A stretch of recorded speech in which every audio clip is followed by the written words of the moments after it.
Welcome to ETHDam, to ETHDam, to ETHDam, to ETHDam, to ETHDam. I would like to welcome to the stage Sol, Joel, and Mark, please. Please come and join us for a conversation about Roger Ver. Here you go. Here you go. Thank you. Thank you. Mark, thank you. We have mics here. You're gonna have to squeeze it. Oh, Mark in the middle. Aww. That's for Twitter. I will. Squeeze in, squeeze in. Squeeze in, squeeze in. It's in your lap? All right. Just sit and solve. Who wants to introduce Bitcoin Jesus? That's a task. We have to start by there. Who is the man? Who is the man we're going to be talking about today? Mark, what do you think? I'll take a shot. Yep. I couldn't tell you the year precisely. Let's call it 2008. Roger Ver contacts me to advertise on Free Talk Live. Free Talk Live is a radio program on about 100 radio stations in the United States at the time. He wants to advertise his business, memorydealers.com. They have optical transceivers. I don't know what an optical transceiver is still. Nonetheless, his main goal is that we continue to do what we do. He really doesn't care whether we sell optical transceivers. Turns out, one of our listeners was in acquisitions at Oracle, and we only did one sale, but it was a multi-million-dollar sale for him. Anyhow, so Roger, he's been passionate about liberty. Then he tells us about the time that he got locked in prison for selling rat traps because he was campaigning against the dad of an FBI agent in California, I think for a state rep run. And he said that government's violence. All of these people here are violent thugs. And the FBI agent didn't like that, so they hunted him down and found out what they could find out about him. He's selling rat traps that lots of people sell on the internet. They include a little firecracker in them, and off he goes into prison for about a year. He decides, I don't like America anymore. He moved to Japan in order to feel safe. Many people do this. And so he advertised on our show in order to promote liberty. He's very passionate about that. Then one day, after we had spoken to Gavin Andreessen, the head developer of Bitcoin at the time, about Bitcoin, we talked about it on the air. Roger heard that episode and went into a 3-day long deep dive manic dig into what is Bitcoin. He said he didn't sleep for 2 days. And he fell in love with Bitcoin. That was shortly after that video, part of that video that you watched there. And Roger's a man who fundamentally cares about people. He cares about their safety. He cares about their liberty. He cares about the things that the founders of America cared about. Thank you. I would just say, yeah, he, on top of all that, he's a very well-versed voluntarist. So like all of his views are based on the principles of voluntarism and freedom that, we were all talking about here. He's also just a genuinely good human being. He's just like a salt of the earth, down-to-earth human being.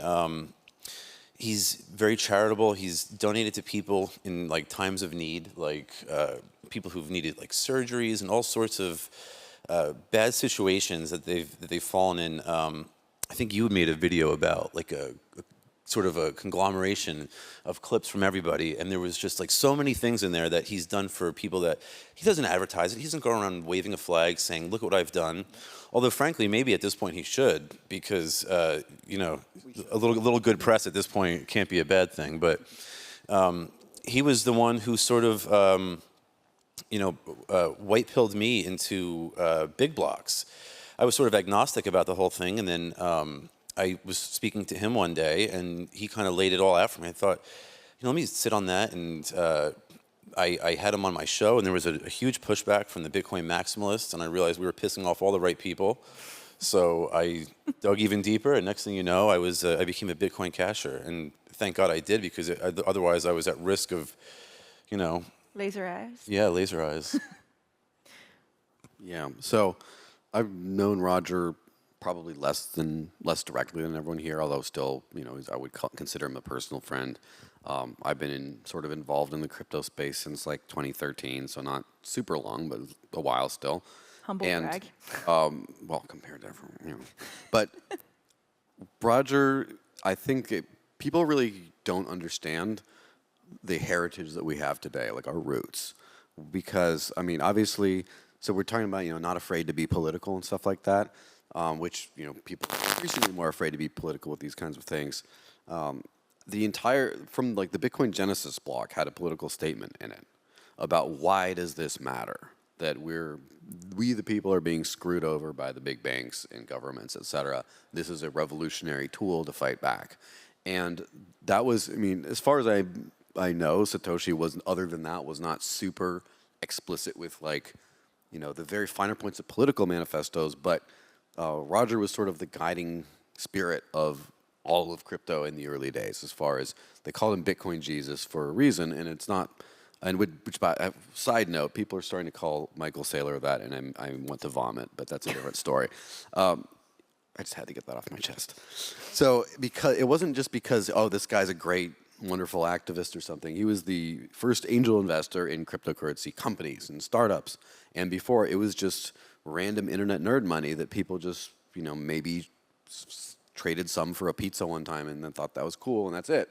This made it real, into the real economy, and bootstrapped it. So not only did he show there was an economic viability to this entire space, but he also was a constant reminder of why this matters. This is a way to replace the systems that hold us down. This is a way to achieve freedom everywhere in the world, no matter who or where, no matter what monetary system the government of that area decides, no matter who wants to financially censor you, et cetera.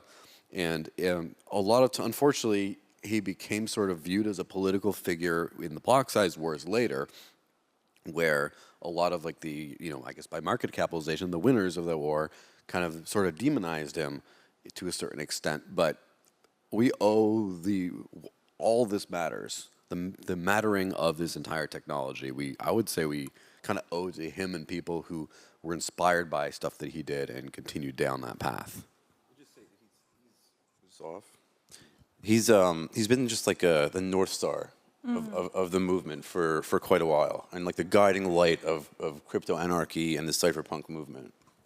And he's been the most consistently principled person I think I've ever met in my entire life. A lot of people confuse him as being the Bitcoin Cash guy.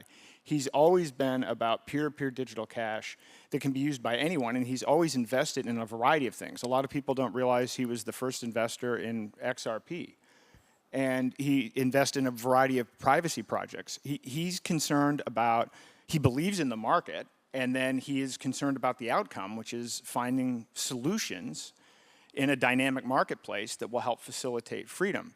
But he's also, and part of what happened with the block size war, he wasn't even originally on the side. But a lot of people think he started Bitcoin Cash. He did not. I believe it was Gavin Andreessen, actually. No, it was a guy with a French name. Amaury Sachet. Amaury Sachet, that's right.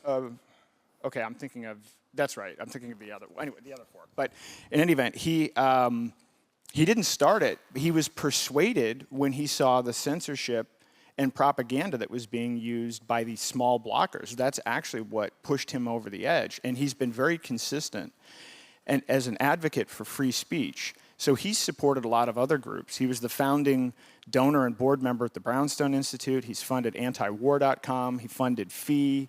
He funded, was the largest funder of Ross Ulbricht's legal fees. I think he funded part of WikiLeaks. And I didn't know a lot of this about him. I've learned most of this about him over the course of the last year. Usually, as you get to know someone, it's like, we're going to find out the bad news. And in this case, it's amazing. This guy has never deviated from principle and just a wonderful human being. To the audience listening to us today, we are on a panel called Free Roger Ver. What's happening? Where is he? Roger's currently in Spain. He's confined to one province, and he is not allowed to leave. It's a big prison, and certainly worse places to live. But his wife and family, or excuse me, his ex-wife and family can't stay because of immigration issues. So they come regularly to see him, and he's just trying not to get drugged back into the United States and thrown in jail on spurious IRS charges.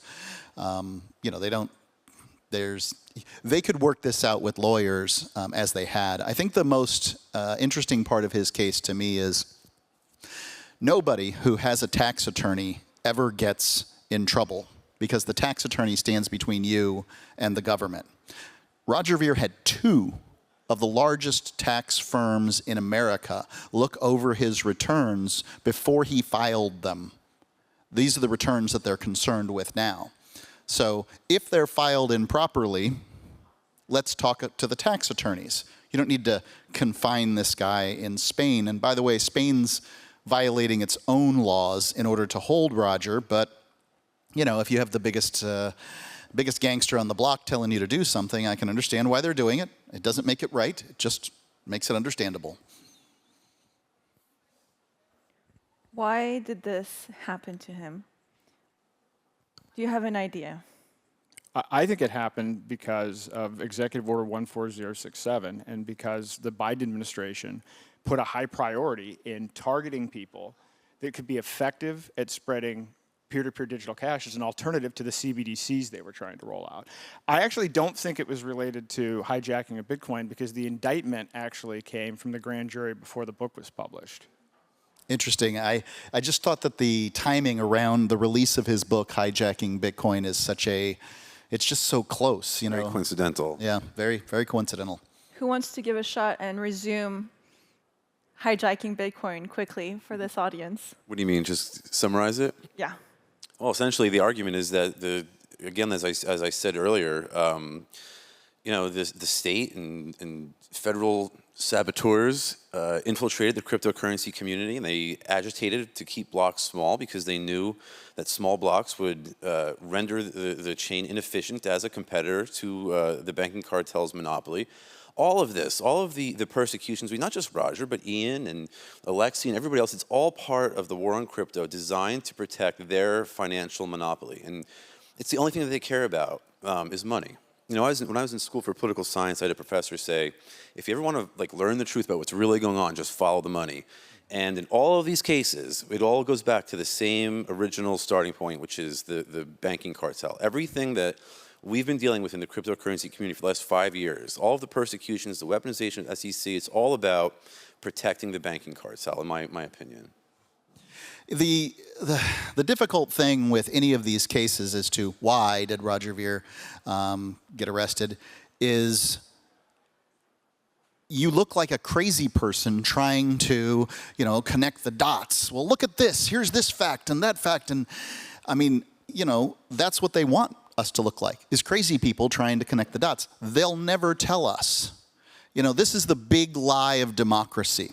They tell you, at least in the United States, I know I've got a European audience here, they tell you in the United States, you are the government. Now, if you're the government, don't you have to have all the information? How can I make an educated vote on which one of these liars and thieves gets to control the nuclear button to blow us all to kingdom come? How am I going to make an educated decision if I don't get the information? But you know perfectly well they don't give you the information. They'll tell you they don't give you the information. We can't tell you. Well, then you're not the government. You're part of a big play that legitimizes the government, and that's all. So I don't know the reason that Roger Ver was targeted by them, but I suspect it's because he called them murderers. He called the people who killed people's children murderers, and they really hate that. When you drop $1 million bomb on a $10 tent and you kill some terrorist 3 kids, you're a murderer just like he is. Yeah, and I'll sort of add to. I'd like to start my fund for bail now. Yep, get ahead of the curve. It's also Roger's always been Mr. Moral North Star without hesitation, and one thing that does threaten people who have interests. One thing that's he was a very successful businessman before he learned about Bitcoin. Went all into crypto, and then left the country, renounced his U.S. citizenship, and paid his exit tax. Again, that's the whole case is about, well, he didn't pay enough or whatever, etc. The point is, he's a sort of a living example of a very successful person who uses decentralized digital currency and builds businesses and everything like that, and is just outside of the system and an open critic of it. And this is the dynamics have kind of come back even right now, where Ross Ulbricht being pardoned was a big campaign promise of the Trump administration. And when there's campaigning to now, let's free Roger now too. Elon Musk famously said when he was looking into it on this behalf, he said, like, no pardon for Roger. Citizenship has its benefits, and it's kind of like, it's a really sad thing to think about. And I'm not trying to defend Musk at all, but he's probably just kind of communicating what he had kind of heard. But the point is, it's like you're not going to be part of Team America at this point. He's Team Freedom, and if you're a Team Freedom, people who are Team anything else, even if it's Team something that has overlap with some freedom, it tends to be kind of a threat to things. And so just his very act of being a strong, independent person with citizenship outside of the largest world power, who doesn't need to be, for example, in America to be a shining light of success, that's kind of a big threat, and especially if you're outside of the U.S., talking smack about the government, saying, no, they're bombing children, that's terrible, they're doing this, that's terrible, and they can't, it's an example of to be followed, and they don't want other people following him. They don't want other people being wildly successful outside of the fiat currency scam, outside of the control of any one government, critical of this thing. They don't want to set, so that they're trying to make whoever initiated this entire thing, it doesn't sound that, it's not that much of a stretch to think that maybe they try to make an example out of this one person so other people kind of explore much milder forms of freedom. Interesting. I see that we've touched on two things here. We talked about hijacking Bitcoin, making him an outsider to crypto, right? An outsider to Bitcoin, or at least a critic amongst our little community, our little world. He spoke out. He had the gumption and the courage not to create Bitcoin Cash, but to stand for big blocks, to stand for peer-to-peer electronic cash, to stand for freedom in an electronic form. And he also stood up against the United States by renouncing his citizenship. Where does that leave him today in this fight? And how can we, reconcile these things, or maybe not reconcile these things? But by being an outsider, it's a really good point you brought up, Joel. By being an outsider in both cases, I don't see him being the next Ross Ulbricht, who's an American and who is championed by the Bitcoin community. Well, I just want to say, this is a clear case of lawfare. I think we're all in agreement, and no one should understand lawfare more than Donald Trump, has been the victim for the last 5 years of political persecution from the opposing party. And I'm not here to defend Donald Trump, but my point is that if anyone should understand what that's like, it's the guy who's supposed to give him a pardon. If Donald Trump didn't get elected president, he would have no choice but to leave the country just like Roger did. If Roger wanted to run for president and he won, then he wouldn't have had to renounce his citizenship. So I think Trump kind of forgets that at times. Well, if you look at the lawfare against Roger, initially with his first jail sentence, I think that was under the Clinton administration, and then he was targeted again, and this last indictment was under the Biden administration. So I think from Trump's perspective, you could make an argument that, well, of course he'd leave. He holds fundamental American values, and then he gets targeted and thrown in prison every time these Democrats are in office. And so that should actually resonate with Trump, I would think. The other thing, though, is Trump has said he wants America to be the destination for crypto, and he wants this golden visa thing for everybody to want to come here. You cannot be the capital of crypto for the world while you are crucifying Bitcoin Jesus. Donald Trump said he ended the war on crypto, and I celebrate that. But you can't end the war and not bring home the prisoners of war. There are people right now sitting in prison for trumped up charges in the war on crypto, and they need to be released. Roger Ver, chief among them. Ian Freeman right behind him. Well, The Tornado Cash guys. it's like I said earlier, he'll let the Hawk Tuah girl rug pull her followers, but he won't do the hard work of, freeing Ian and Roger and ending Alexi's case and God knows. So it's like, superficially, yes, it seems like, oh yes, I've ended the war on crypto. He'll give a speech at the Bitcoin conference and all the maxis will cheer like sheep, like seals or something like that. But when it comes down to doing the actual hard work, he's nowhere to be found. One thing that I think Ross Ulbricht had the very good good fortune in a very dark and twisted way of sort of being out of the crypto world during the block size wars, because he surely would have been crucified like Roger during that time. And I remember when Roger first started making public appeals about his case on a bunch of popular shows like the Tucker Carlson show, things like that. True to himself, he's authentic and honest, unfortunately to the detriment of his cause sometimes, because a lot of Bitcoin maximalists got really upset at that. And the message was, we support you being free, but you had to use your appeal for freedom to get one more dig at the maximalists and just say the truth, really, about that Bitcoin was co-opted and is not a tool for freedom anymore. And then every single time he's been appealing for his freedom, you've seen the most prominent voices, or a lot of the more prominent voices in the so-called crypto freedom revolution, coming at him and just saying he needs to rot in jail. And it's been very, very eye-opening how many people who make a big swagger online and get their clout and their followers being like, Bitcoin is bigger than the banks and Bitcoin for freedom. There's an account saying Bitcoin for freedom that was talking smack, which is just like insane. And so that's kind of been the story of Roger in this whole thing, is he has gotten in trouble for being everything that we ever wanted a crypto hero to be. We wanted someone principled. We want someone who puts their name on the line, their money on the line. We want someone who puts all their wealth into crypto. We want someone who puts all their economic activity that they can in actual uncensorable peer-to-peer cash. He's done it all, and unfortunately, that's like a threat to some people. And so, one thing I realized, I don't remember which year, but many years ago, I realized that crypto was unstoppable at some point. Maybe there could be elements that could be co-opted or watered down, but the wave is too big to stop. The problem is humans are stoppable, right? Ross Ulbricht lost 10, 11 years of his life because of this. Ian Freeman, the list goes on. And like, for example, I have a podcast that I do on the side, and like 4 or 5 of my guests are in or have been in prison.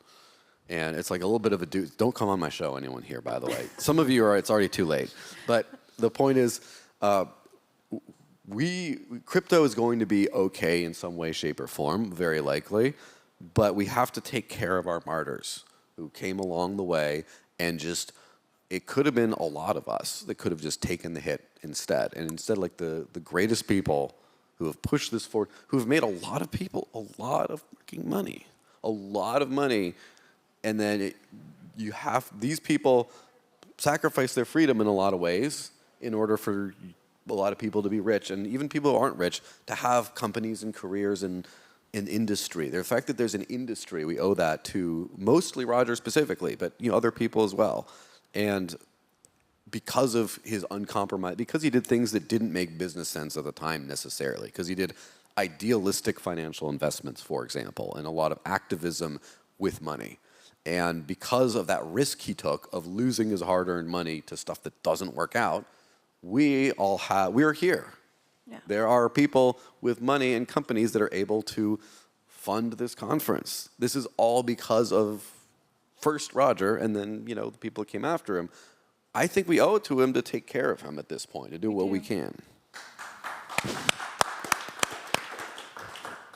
We do, and I would just like to point out one of my favorite pins that I have, which is from Bitcoin.com, and it says, "Free the market, free the world."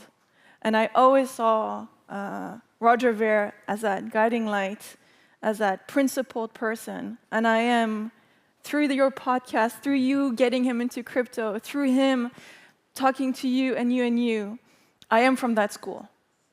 I am from that school. I am that person in 2017 who understood the block size debate without going through it. I am a big blocker at heart. I am a peer-to-peer electronic cash advocate to this day. And it is my honor to somehow be a facilitator of conference and events, to just bring about people in conversation like this one. And I hate that this is already the second martyr that I have to stand by. This is not what I'm going after. But somehow, the authorities keep jailing and putting people that I deeply care about in jail or in difficult situations. And I would like to dedicate my work and ETHDam and this panel to the martyrs of crypto and to Roger Ver and for everything that he's done for crypto.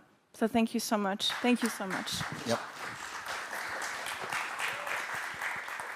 Final remarks. I'd like to, whoops, Yeah. is the mic cut? Here. I'd like to extend my hand to friendship and partnership to small blockers and everybody of every form of crypto out there. All you S-coiners, fine. You know, whatever it takes. Like, this is Roger's a great man because he stood on principle. Does he have an opinion that's wrong? Of course he does. I mean, for God's sakes, he was married. Of course he's wrong. But, you know, he had his opinions, and he has his opinions, and his opinions are what his opinions are. A man shouldn't go to prison for his opinion. He should go to prison because he's a danger to society. He's a violent individual. There's no reason to lock a man up because he disagrees with you on which, you know, what order the ones and zeros are in. That's crazy talk. Thank you. Well, I guess I would just say that, you know, I just would echo what you said. You see all the OGs in crypto rallying around his defense, and that's really all that we can do. I would just, in closing, I would just encourage everybody to go to freerogernow.org and sign the petition to put pressure on these political parasites to free a good man.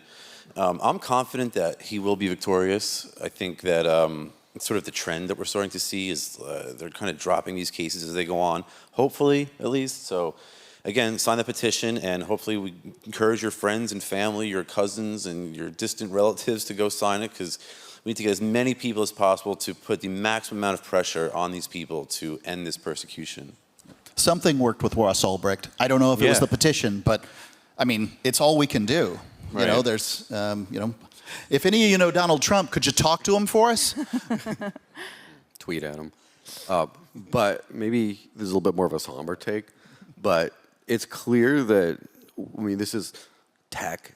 Us nerds love the tech. It's an industry, it's a business, though the future of money, the future of other, it's all this kind of stuff. But at its core, this is also a revolutionary war.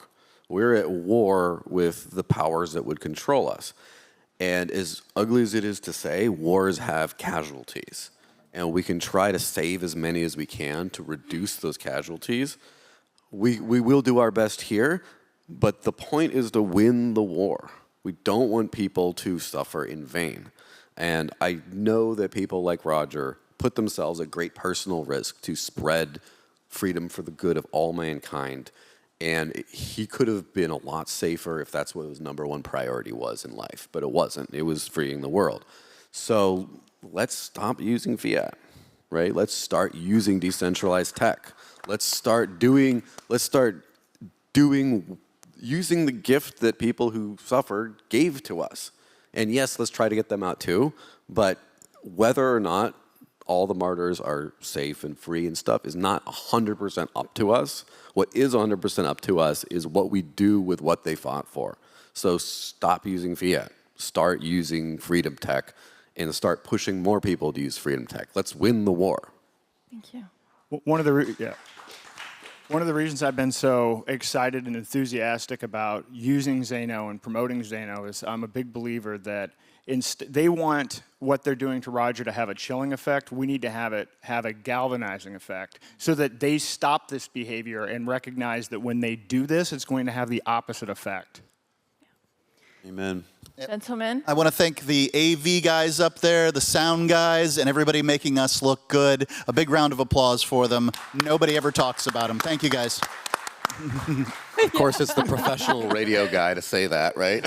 Yes, indeed. I know what it takes. Thank I you. can run that board later if you need me to. Yes, we will. Thank you so much, guys. Thank you for this panel.